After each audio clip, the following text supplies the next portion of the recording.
Boa noite, meus irmãos. Graça e paz. Convido a se assentar, abra sua Bíblia em 1 Samuel 9. Quero convidar antes as crianças aqui à frente, junto com a tia Natália. Crianças de 3 a 5 anos.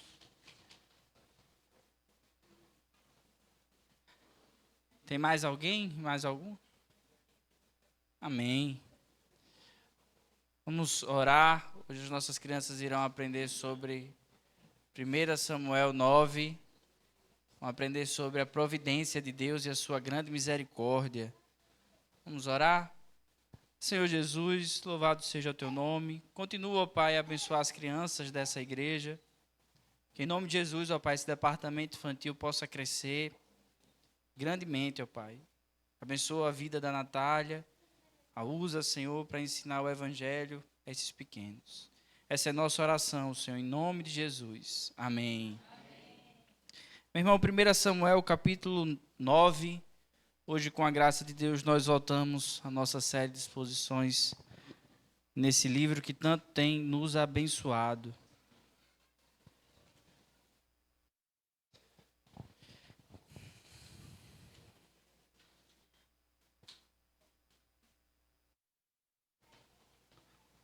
Hoje será todo o capítulo.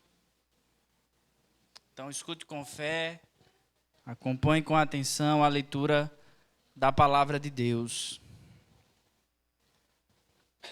Amém? Havia um homem de Benjamim, cujo nome era Quis, filho de Abiel, filho de Zeror, filho de Becorate, filho de Afias, benjamita, homem de bens. Tinha ele um filho cujo nome era Saul, moço e tão belo que entre os filhos de Israel não havia outro mais belo do que ele. Desde os ombros para cima sobressaía a todo o povo. Extraviaram-se as jumentas de Quis, pai de Saul. Disse Quis a Saul, seu filho: toma agora contigo um dos moços, dispõe e vai procurar as jumentas. Então, atravessando a região montanhosa de Efraim e a terra de Salisa, não as acharam. Depois passaram a terra de Saalim, porém eles não estavam ali. Passaram ainda a terra de Benjamim, todavia não as acharam. Vindo eles então à terra de Zuf, Saul disse a seu moço, com quem ele ia: vem e voltemos. Não suceda que meu pai deixe de preocupar-se com as jumentas e se aflija por causa de nós. Porém ele disse: nesta cidade há um homem de Deus, e é muito estimado. Tudo quanto ele diz sucede. Vamos-nos agora lá mostrar-nos-á, porventura, o caminho que devemos seguir. Então Saul disse a seu moço: eis, porém, se lá formos, que levaremos então aquele homem? Porque o pão dos nossos alforjes se acabou, e presentes não temos que levar ao homem de Deus. Que temos? O moço tornou a responder a Saul e disse: eis que tenho ainda em mãos um quarto ciclo de prata, o qual darei ao homem de Deus para que nos mostre o caminho. Antigamente, em Israel, indo alguém consultar a Deus, dizia: vinde, vamos ter com o vidente, porque ao profeta de hoje realmente se chamava vidente. Verso 10. Então disse Saul ao moço: dizes bem, ainda pois vamos. E foram-se à cidade onde estava o homem de Deus. Subindo ele à encosta da cidade, encontraram as moças que saíam a tirar água e lhe perguntaram: está aqui o vidente? Elas responderam: está. Eis aí o tens diante de ti. Apressa-te, pois, porque hoje veio a cidade. Porquanto o povo oferece hoje sacrifícios no alto. Entretanto, entrando vós na cidade, logo o achareis, antes que suba ao alto para comer, porque o povo não comerá enquanto ele não chegar, porque ele tem de abençoar o sacrifício, e só depois comem os convidados. Subi, pois, agora, que hoje o achareis. Subiram, pois, à cidade. Ao entrar, eis que Samuel lhe saiu ao encontro para subir ao alto. Ora, o Senhor, um dia antes de Saul chegar, o revelara a Samuel, dizendo: amanhã, a estas horas, te enviarei um homem da terra de Benjamim, o qual ungirás por príncipe sobre o meu povo de Israel, e ele livrará o meu povo das mãos dos filisteus, porque atentei para o meu povo, pois o seu clamor chegou a mim. Quando Samuel viu a Saul, o Senhor lhe disse: Eis o homem de quem eu já te falara, ele dominará sobre o meu povo. Saul se chegou a Samuel no meio da porta e disse: Mostra-me, peço-te, onde é aqui a casa do vidente? Samuel respondeu a Saul e disse: Eu sou o vidente. Sobe adiante de mim ao alto, hoje comerei comigo. Pela manhã te direi e despedirei, e tudo quanto está no teu coração eu vou te declarar. Quanto às jumentas que há 3 dias se perderam, não se preocupe de coração com elas, porque já se encontraram. E para quem está reservado tudo que é precioso em Israel? Não é para ti e para toda a casa de teu pai? Então respondeu Saul e disse: Porventura não sou eu benjamita, da menor cidade, da menor das tribos de Israel, e a minha família é a menor de todas as famílias da tribo de Benjamim? Por que, pois, me falas tais palavras? Samuel, tomando a Saul e ao moço, levou-os à sala de jantar e lhes deu lugar de honra entre os convidados, que eram cerca de 30 pessoas. Então disse Samuel ao cozinheiro: Traze a porção que te dei, de que te se põe à parte contigo. Tomou, pois, o cozinheiro a coxa com o que havia nela e a pôs diante de Saul. Disse Samuel: Eis que isto é o que foi reservado. Toma-o e come, pois se guardou para ti esta ocasião, ao dizer eu, convidei o povo. Assim comeu Saul com Samuel naquele dia. Tendo descido do alto para a cidade, Samuel com Saul sobre o eirado. Levantaram-se de madrugada e quase ao subir da alva, chamou Samuel a Saul ao eirado, dizendo: Levanta-te, eu irei contigo para te encaminhar. Levantou-se Saul e saíram ambos, ele e Samuel. Desciam eles para a extremidade da cidade. Quando Samuel disse a Saul: Dize ao moço que passe adiante de nós. E tu, tendo ele passado, espera, para que te farei saber as palavras de Deus. Até aqui, irmãos, a leitura. Feche seus olhos, vamos orar novamente, pedir graça ao Senhor e que Ele fale aos nossos corações por meio da sua palavra. Feche seus olhos, curve sua cabeça.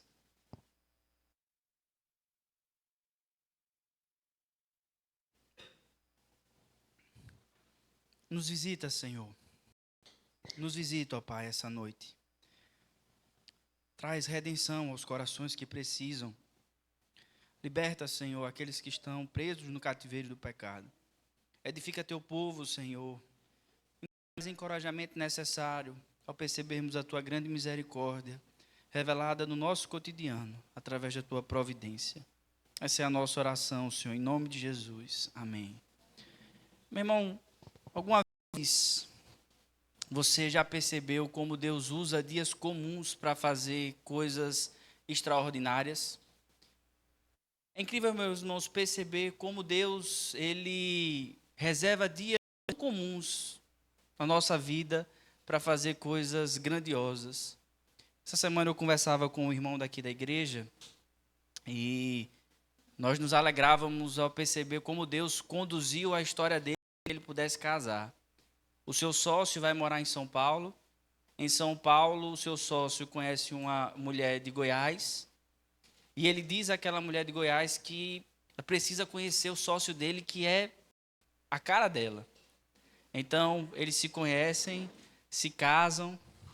Essa menina que vem de uma família de berço evangélico apresenta o evangelho para esse rapaz. Eles casam e agora servem ao Senhor juntos em uma igreja local. Algo tão comum, uma viagem despretensiosa, qual a pessoa vai viajar para fazer um curso. Deus faz assim nas nossas vidas. Você lembra como foi que você conheceu a sua esposa? Talvez foi um dia muito comum, algo ordinário. E, meus irmãos, a vida é assim. Deus, ele usa circunstâncias coisas ordinárias, comuns, do nosso cotidiano e faz coisas grandiosas. Se tem algo que constantemente alegra o meu coração é pensar acerca da providência de Deus. É incrível como a palavra de Deus constantemente nos mostra esse Deus que é provedor, esse Deus que age através de coisas comuns. Por exemplo, Ruth, né, quando Noemi vai para a terra de Moabe e volta, retorna para Belém, juntamente com sua nora, Ruth, elas se perguntam como é que elas vão viver, como é que vão sobreviver. Eles estão voltando no momento de uma grande escassez, mas há uma lei comum em Israel que diz que aqueles que estão colhendo os campos, eles não devem voltar para pegar aquilo que caiu no chão, para que os necessitados possam então ter o que comer. Veja, Deus, através da sua providência, vai sustentar Ruth e Noemi, através de uma lei, algo comum. Mas uma das histórias que mais me fascina, irmãos, ao perceber a providência de Deus, como Deus ele enxerga bem mais lá na frente, perceber como os caminhos do Senhor são tão mais altos que os nossos, é a história de José. Quando José é vendido como escravo pelos seus irmãos, Deus vai fazendo uma série de situações em que José vai crescendo no Egito, até que ele se torna governador e ele pode, através da sabedoria divina, então, fazer um sistema econômico que pode, então, sustentar não somente o Egito, mas toda aquela região ali, através da sua sabedoria. Quando os irmãos, ou melhor, quando o pai de José morre, os irmãos agora começam a temer, porque eles pensam, agora José vai se vingar da gente. Não há ninguém mais que possa interceder por nós. Então, começam a criar uma história para meio que ludibriar José, para que José não vá vingar. E José diz a eles uma das frases, irmãos, que eu mais gosto de lembrar do texto bíblico, que está lá em Gênesis 50, versos de 19 a 21. Respondeu-lhe José, não tem mais. Acaso estou eu no lugar de Deus? Vós, na verdade, intentastes o mal contra mim. Porém, Deus o tornou em bem, para fazer como vedes agora, que se conserve muita gente em vida. Não temais, pois eu vos sustentarei, a vós outros e a vossos filhos. Assim os consolou e lhes falou ao coração. Veja, irmãos, é a providência de Deus. Enquanto os irmãos de José estavam intentando e fazendo mal contra eles, algumas versões bíblicas vão dizer assim, vocês fizeram mal e Deus transformou o mal em bem. Veja, na verdade, Deus nunca vai transformar o mal em bem. O mal sempre vai ser mal. O texto bíblico e a correta tradução seria, enquanto vocês estão fazendo mal, Deus está fazendo o bem através da maldade de vocês. É isso que Atos nos ensina quando diz que o Senhor, por meio da maldade do povo de Jerusalém, matou Jesus Cristo para que os nossos pecados fossem perdoados. Deus usou a avareza, a ganância de Judas para que Cristo fosse vendido. Veja, enquanto Judas intentava o mal, Deus estava fazendo o bem. Isso é a providência, irmãos, do Senhor. E hoje nós vamos olhar para esse texto e observar a providência de Deus. Como Deus age com misericórdia com o seu povo. E como muitas vezes Deus usa a rebeldia e a ingratidão do seu povo, e aqui especificamente do povo de Israel, para fazer o bem.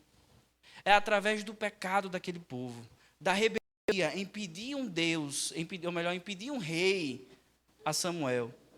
É através disso que não virá somente Saul, mas que virá Cristo Jesus.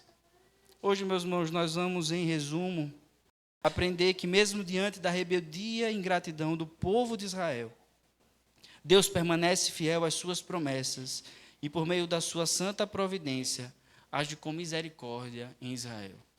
Vou repetir, tá? Alguns de vocês gostam de anotar? Em resumo, nós vamos aprender hoje que mesmo diante da rebeldia e da ingratidão do povo de Israel, Deus permanece fiel às suas promessas e, por meio da sua santa providência, age com misericórdia com Israel. Se você quiser pensar em algumas palavras para resumir tudo isso, pense em 3, tá? Pecado, misericórdia e providência. Pecado, providência e misericórdia. Nós vamos dividir esse texto aqui em 3 partes, tá? A primeira, dos versos de 1 a 14, nós vamos observar que Saul é um rei segundo o coração do povo de Israel. Saul não é um rei segundo o coração de Deus. Ele é um rei segundo o coração do povo de Israel. A segunda lição que nós vamos aprender é que nem os nossos maiores pecados e a nossa maior rebeldia e ingratidão é capaz de secar a fonte de misericórdia do Senhor.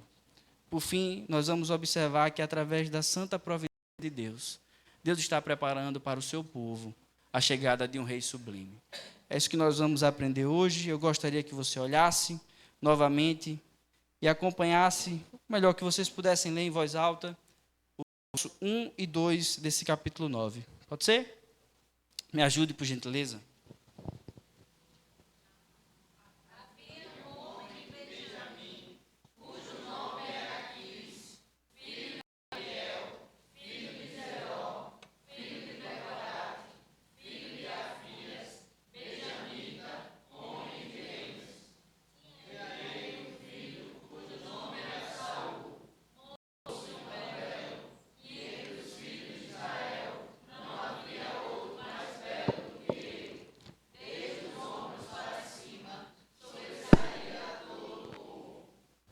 Pois é, Israel tanto desejou um rei. O capítulo 8 é justamente acerca disso. É o povo de Israel chegando a Samuel e clamando, e dizendo, nós queremos um rei.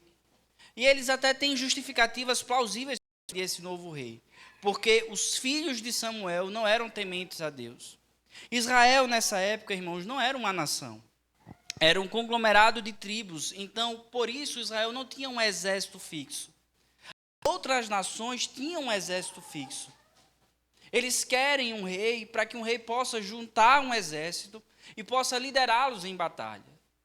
É bem verdade que isso é uma mera desculpa esfarrapada do povo de Israel. Eles não precisam de um exército, ele tem o Deus dos exércitos. Deus sozinho garantia diversas vitórias a esse povo e constantemente derrotava os filisteus por amor a Israel, por amor às suas promessas. Mas Israel deseja ser igual às outras nações e clama e pede um novo rei. Ou melhor, pede um rei ao Senhor.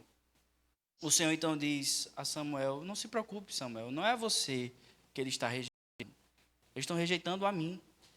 Mas o Senhor diz que dará um rei a Israel. Um rei conforme eles querem. Saul é um rei segundo o coração, segundo o desejo do Israel. O texto, então, começa, os versos de 1 a 2, a nos falar acerca do que Saul, como rei, pode oferecer a Israel. E o que é que Saul tem a oferecer a Israel? Observe, Saul, ele é de uma família tradicional. O texto começa, então, nos falando acerca da família de Saul. Saul é de uma linhagem tribo de Benjamim, onde esses homens são ricos. O seu pai, Quis, era homem de bens. Saul é um homem muito bonito, alto, mais alto que João, provavelmente, ou seja, muito alto. Ele é de família tradicional, ele é muito bonito, ele é alto, ele tem até algumas virtudes, ele é um rapaz respeitador. Pode parecer um tanto quanto óbvio, né? O fato de Saul submisso ao seu pai. O seu pai pede e ele vai. Ele é alguém que honra o seu pai. Mas é interessante porque nem os filhos de Eli respeitavam Eli. E nem os filhos de Samuel respeitavam Samuel. Saul é de família tradicional, ele é rico. Ele é alto, ele é bonito. Ele é tudo aquilo que o povo de Israel julgava como um rei espetacular. Alguém que representaria aquele povo. Alguém que estaria à frente e caminhando à frente deles em uma batalha. Saul é a expectativa do coração de Israel. E o Senhor está, então, chamando esse homem e entregando esse homem como rei de Israel. Agora observe, o texto de forma muito rápida vai nos falar acerca do que Saul pode oferecer a Israel. E o que é que ele pode oferecer? Alguém de uma família tradicional, ele é rico, ele é bonito, ele é alto, ele é respeitador, mas o texto vai focar muito mais na incapacidade de Saul. Meus irmãos, Saul, ele é incapaz de achar jumentas. Ele sai para procurar as jumentas perdidas de seu pai e ele não consegue nem encontrá-las. Veja, ele é incapaz de liderar. Ele é um servo, mas não é ele que lidera o servo. É o servo que lidera ele. Ele é tão despreparado que ele não tem nada para oferecer ao profeta. Ele não precisaria nem necessariamente oferecer algo ao profeta. Mas na cabeça dele, ele precisa dar algo. É como se fosse uma relação comercial. Ele trata a religião como um comércio. Nós precisamos dar algo a esse profeta. Ele é incapaz de achar jumenta, ele é incapaz de liderar, ele é liderado pelo seu servo. Observe outra coisa. Ele é incapaz de tomar decisões. Existe no primeiro obstáculo, eu não achei. É bem verdade, meu pai deve estar preocupado, isso é uma virtude, é algo bom, ele se preocupa com o pai dele, mas ele desiste. Ele desiste no primeiro obstáculo. Não, vamos voltar. Ele precisa ser encorajado pelo seu servo. Se você olhar esse encontro, que parece meio que por acaso, né? Ele sai para procurar Samuel, e quando ele chega, observe que o texto ele nos remete à mesma coisa, à mesma situação que acontece em Gênesis 24. Quando quando Abraão pede para que o seu servo vá procurar uma noiva para o seu filho Isaque. E as mulheres estão ali no poço, elas então chegam e dizem que ao seu servo que é da família de Labão. É a mesma estrutura. Se você observar, por que esse texto está aqui? Por que o narrador faz questão de narrar esse encontro com essas mulheres? Será que somente para dizer que elas vão ajudar Saul? Não é isso. Olhe para 2 Samuel, capítulo 5, verso 1. Pedi para que coloque aqui na projeção.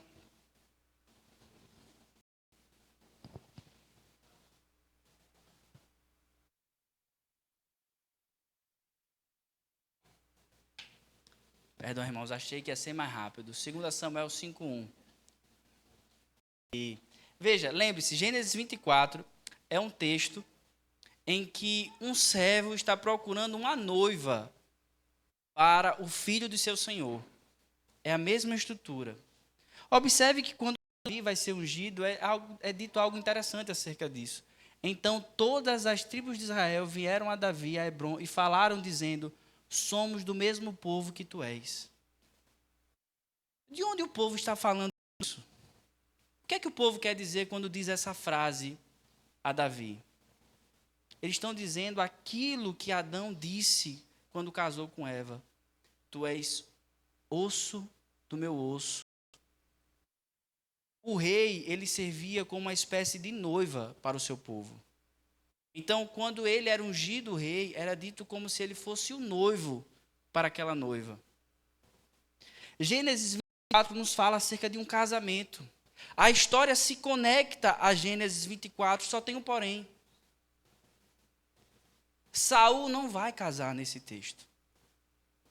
O que o texto está nos dizendo é que Saul é incapaz de ser um bom noivo para Israel. Por isso que Gênesis 24 está sendo meio que permeando essa história. Saul ele é incapaz de encontrar jumentas, incapaz de liderar, ele é incapaz de ser o noivo que Israel precisaria. No verso 20 nós vamos perceber, irmãos, ou melhor, no verso 13, nós vamos observar que ele é incapaz de ser um líder espiritual. Observe o que é que está acontecendo. Por que Samuel está passando justamente naquele local? Porque vai ser oferecido sacrifício. As mulheres estão descrevendo para Saul acerca da realidade do sistema religioso de Israel. Pasmem. Saul deveria saber isso, porque ele é israelita. É como se ele não soubesse nada acerca da vida religiosa de Israel. Ele está sendo informado acerca das ofertas pacíficas. Samuel está indo oferecer esse tipo de oferta.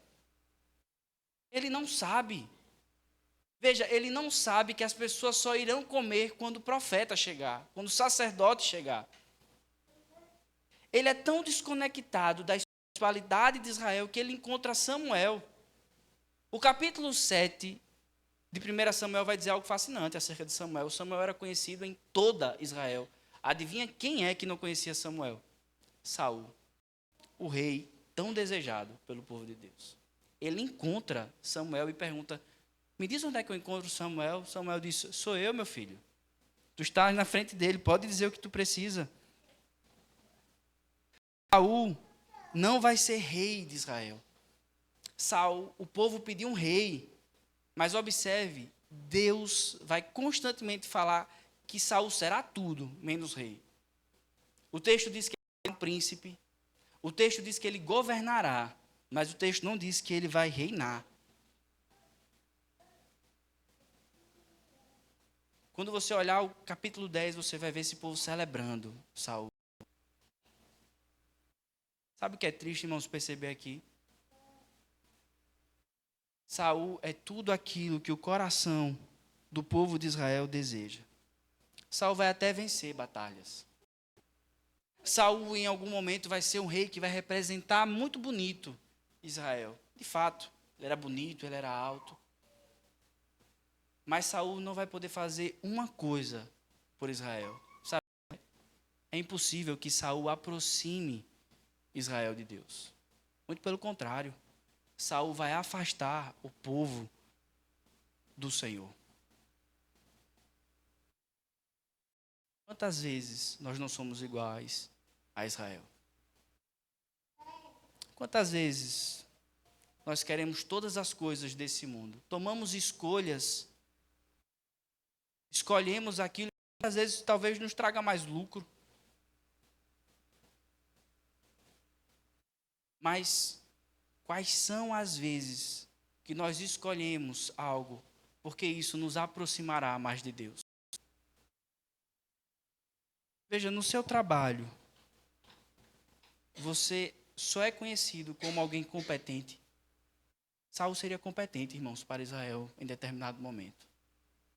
Ele só não ia aproximar Israel de Deus. Talvez para você, no seu trabalho, tudo bem você só ser competente.